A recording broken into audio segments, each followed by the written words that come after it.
May tanong ang bayan, pero tahimik ka. May mga kwentong palso, pero wala kang sagot. Lumilipad ang yaman na hindi mo maipaliwanag. Pera ng bayan, ginawang sariling palamutit lakad. Sino ang susunod kung ikaw ang halimbawa? Takot bang sumagot o talagang walang konsensya? Hindi ito chismis, ito'y tala at resibo.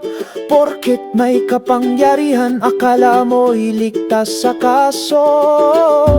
Ngunit may hangganan ng dahas ng katahimikan, at may lakas ang boses ng nagising na sambayanan. Panahon ng paniningil, hindi ka harit, hindi rin Diyos. Di ka ligtas sa batas kahit ikaw pa'y kilala at mataas. Panahon ng paniningil, ang katotohanan ay lumilitaw. Ang bayan ay gising, panagutin. Pag may sala ay dapat mapanagot.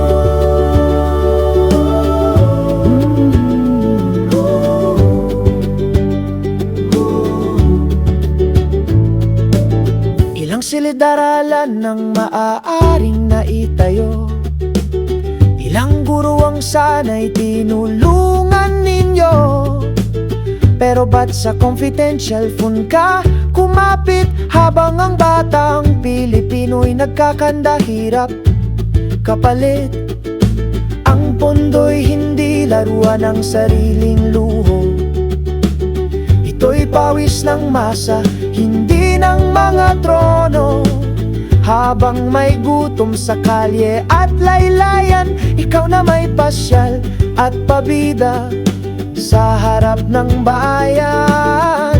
Hindi kami pipikit sa patuloy mong pagkukunwari, dahil ang hustisya'y hindi dapat mabulag ng kulay o ng apelyido. Panahon ng paniningil, hindi ka harit, hindi rin Diyos. Di ka ligtas sa batas kahit ikaw pa'y kilala at mataas.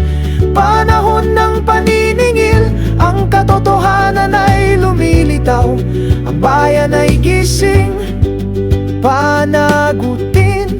Pag may sala ay dapat mapanagot.